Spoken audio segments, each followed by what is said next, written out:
Daktari, who can beat Ruto in 2027?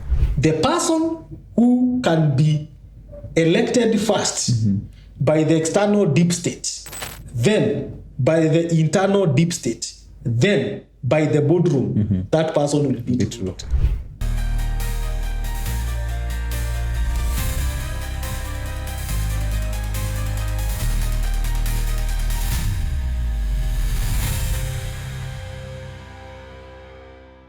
Hello and welcome back to the Political Oracle, a segment of the Talk Chat podcast. My name is Felix Bates and I'm joined by Daktari today. Karibu sana Daktari. Asante. Yes, so if you're new here, please consider subscribing to the channel. In this podcast, we talk about presidential politics and everything politics, okay? So feel free to subscribe to the channel, like, comment, and leave a share. Let us know what you guys think about today's video. So, Daktari, Yes. President Ruto asked Kenyan to give him time. Give me a chance and judge me fairly when the time comes.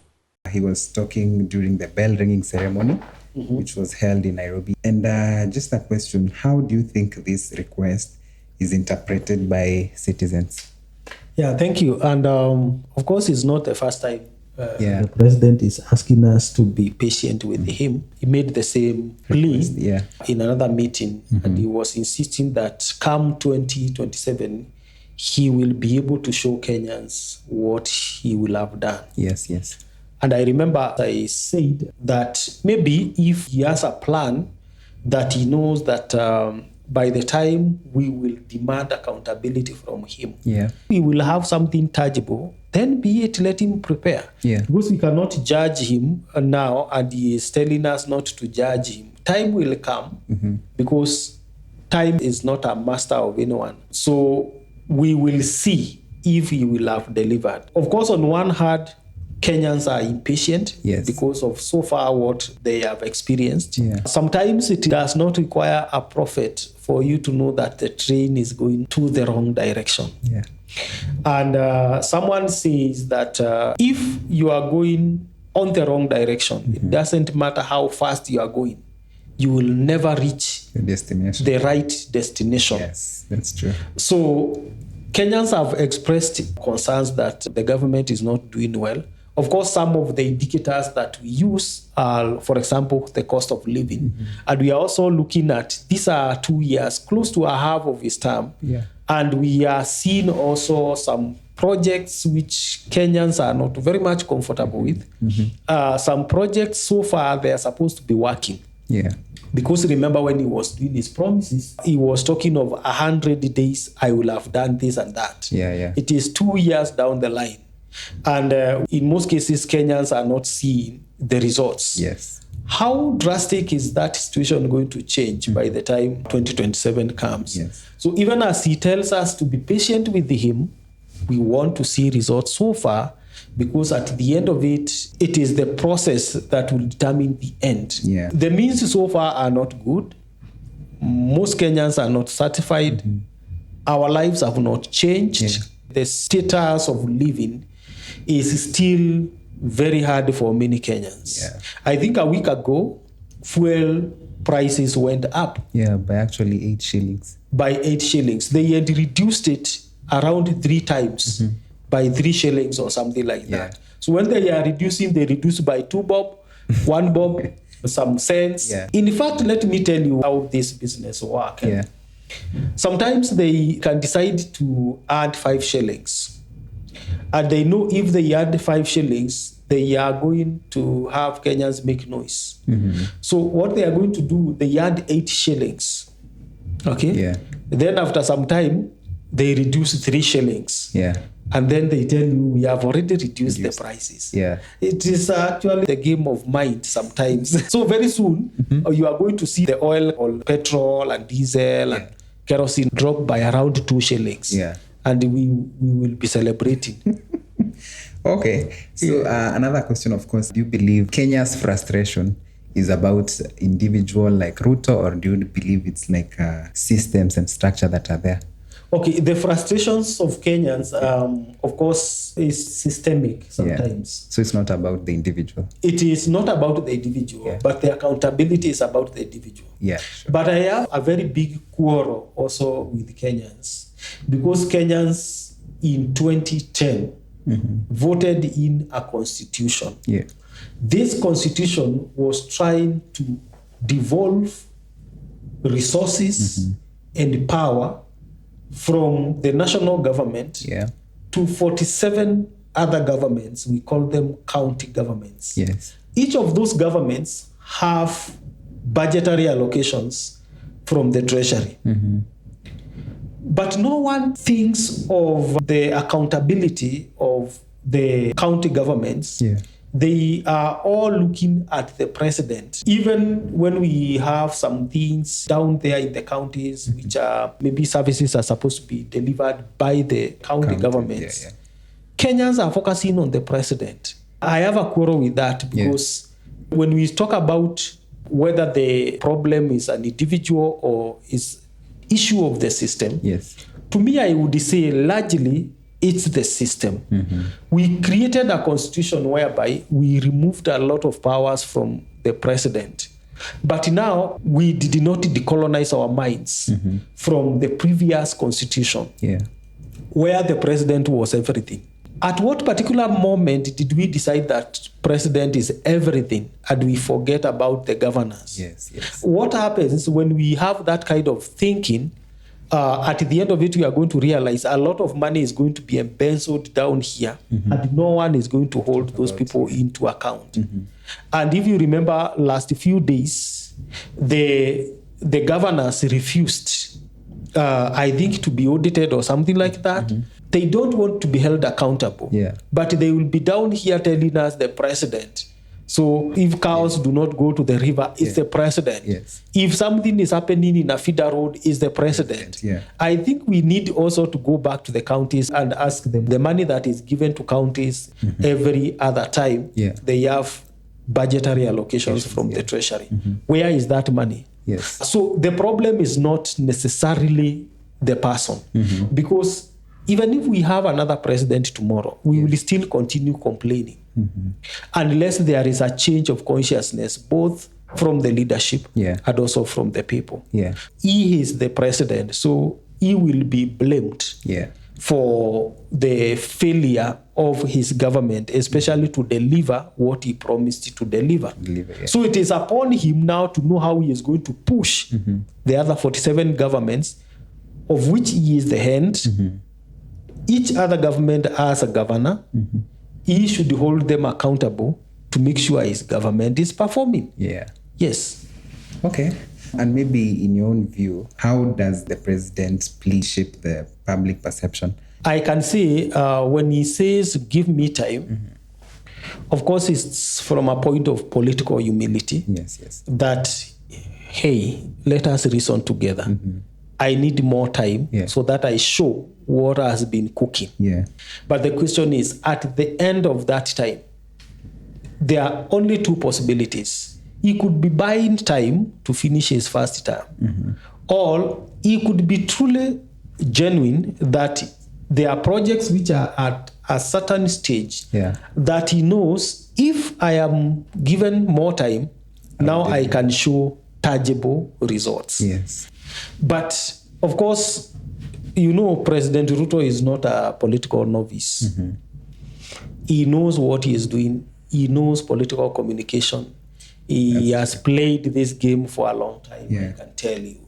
So when he says that, of course, majority of the people will say, okay, you have asked for a good thing, more time so that you prove to us.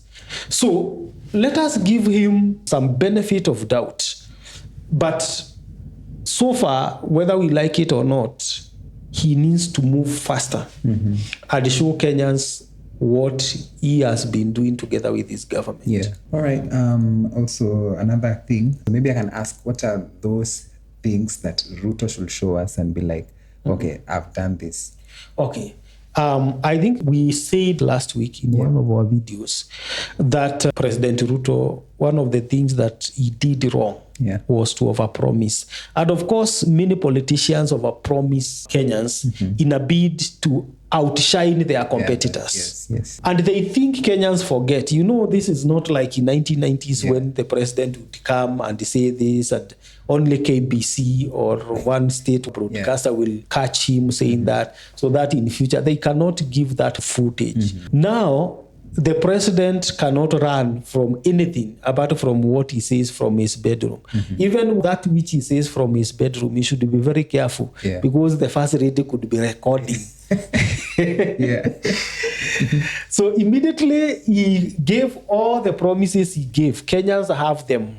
They are on social media. Kenyans can replay them. They can remember them. Hamutasumbuliwa tena na mashailo. Mutakuwa na pesa ya serikali ya kuinua biashara zenu. Tutakuwa na bima ya afya ambayo itajumuisha Wakenya wote. And we want to promise you, the great people of Kenya, that your money will not get lost, that your money will not be stolen, that corruption will not eat your future. We can remember each and every promise that President Ruto promised us so that we voted for him. Yes, they say internet never forgets. It never forgets. And therefore, one of the things that he should embrace going forward, and also other, of course, presidential candidates, is truthfulness. You need to be truthful and you need to be economical with the promises that you make. So that when you make promises, know that in the future, you will be held accountable for everything that you promised. You need to be a truthful man. And truthful does not mean when you give a promise, you deliver. No. Being truthful means you give us this promise, update us on the promise. If it is impossible, tell us it is impossible. We are human beings. If you promised 1, 2, 3 things and you realize out of the 3 things you can only deliver 2, come out and tell Kenyans that, okay, let us reason together. There is something I promised here, but I'm not able to do that because of ABCD. But when you start now playing PR and saying already we delivered this, and the Kenyans cannot see results. Kenyans do not have scanners to be able to see and feel that something is working when their experience is that this thing is not working. So being truthful means that.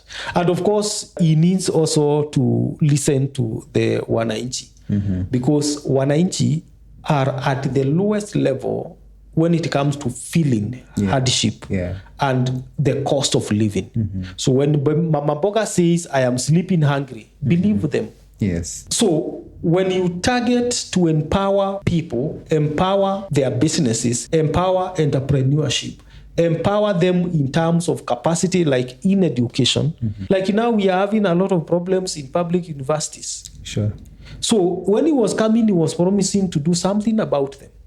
But nothing has changed. So some of these indicators, unless he works hard, it becomes difficult to believe in him. And it is not only him. Any other leader who will come into leadership must understand that when it comes to you being held accountable, it is based on, number one, what you tell us you will do. And then, of course, the issue of communicating to the people constantly. Tell them why they are not seeing the things that they expected. Okay, that's quite a good point. And maybe I can ask you, how fair is it to judge Ruto? It's been 2 years now, 2.5 years, right? And considering the challenges that he inherited from the previous regime and the promises that he has made, how fair is it? To judge him harshly. We will judge him harshly. Because, of course, we will judge him harshly even in his first 100 days in office. Remember, when he was making his promises, he was telling us in 100 days. He was not saying in 2.5 years. If at that particular moment he said in 2.5 years, I will have said this, then there is no problem. But they exaggerated. And also, he is the president. He had time to fix the things which were broken. Of course, there are those inherited systemic problems that comes from the previous government. But he was telling us he will solve them. He did not tell us this problem I will not be able to solve. He said, immediately I get in, In fact, he was saying, nikiweka Biblia chini. Yes. Mimi mumenipatia kiboko. Nikiweka tu Biblia Tuesday chini, mimi na wao. After kuapishwa, all things will be okay. Yeah. So we will hold him accountable. And we are very fair to judge him. Yeah. What he needed to do, he needed to tell us what is it that he has done. Maybe we don't know. Let him tell us, this one has happened. Of course, I've seen the State House communication has been highlighting on some of the projects. But remember, he is doing that against some competitors who are giving Kenyans a narrative that they are an alternative government.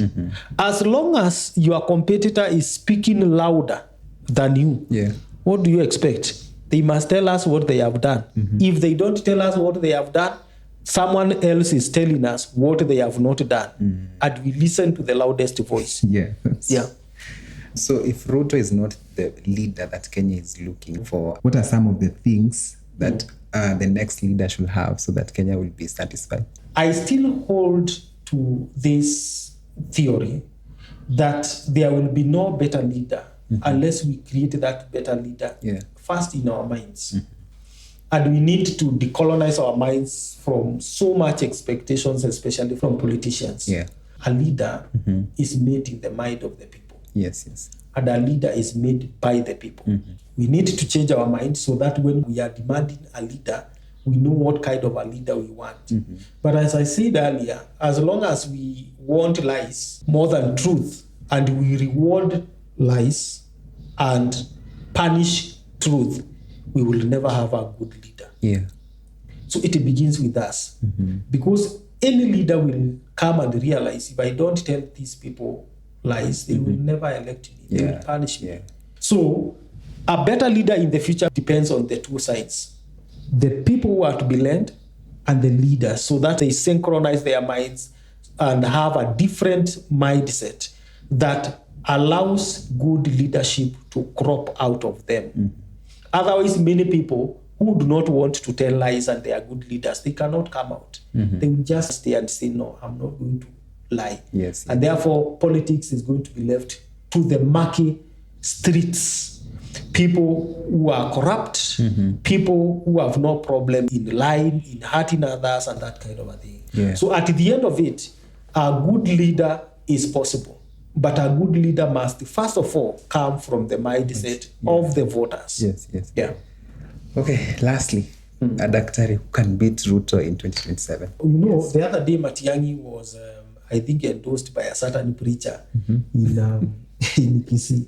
And I saw people saying, this person has never endorsed someone, and that someone failed to be a leader. You are going to see such things, and of course, there are many people who are coming out. I saw the Secretary General of ODM the other day saying, Gachagua cannot be president. Former Deputy President Gachagua? He is impeached. He cannot run.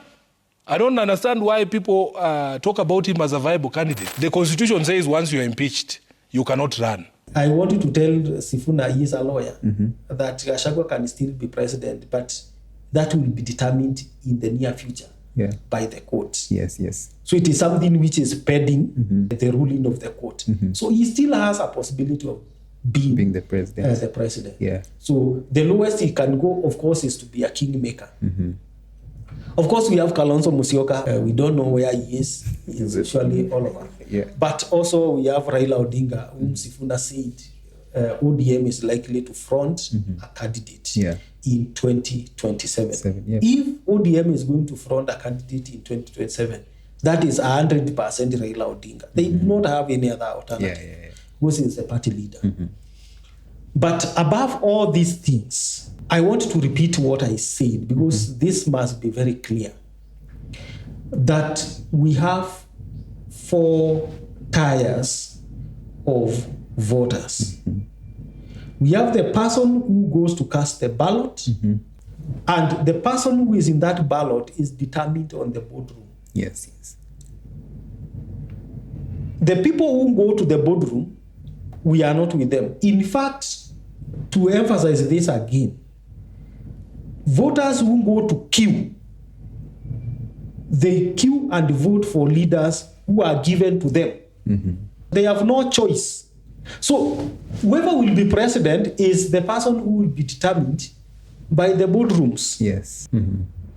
Okay, away from the boardroom, we also said there is still another category of voters who influence what happens in the boardroom. These people either have a voice or a seat in the boardroom where these party leaders or politicians or this conclave go and determine this is the one who is going to be our flag bearer. Yeah. And let me remind you, even in the United States, because people think this happens in the global south. Yeah. Trump was not elected by the people. Trump was elected by the Republican Party. They could have given the Americans another person. But they sat down, a few guys, and decided it is Trump. Yes. That is when he became president. So when we say Raila was presidential candidate for Azimio, Yeah. we did not determine that Raila becomes president. It is Azimio conclave who sat down, a few guys in a boardroom, and they decided Taran. Beba Bedera. Yeah. So do we really elect our leaders? No. We don't. But also note that there is another category who has the voice or the seat in the boardroom. Those people whom actually we called the internal deep state, made up of course, the business people who have money and they have money work for them. They don't get to the boardroom, but they are able to influence who is to be elected in the boardroom because they fund them. Yeah. So they will tell these more guys, the 10 guys who are going to elect, we want you to give us this person. We can work with that. Yeah. Their interest is to do business with the government. So they have a lot of interest with who becomes president. Yeah. You get. But now, in addition to that, there is what we call the external deep state, the international community. Yes.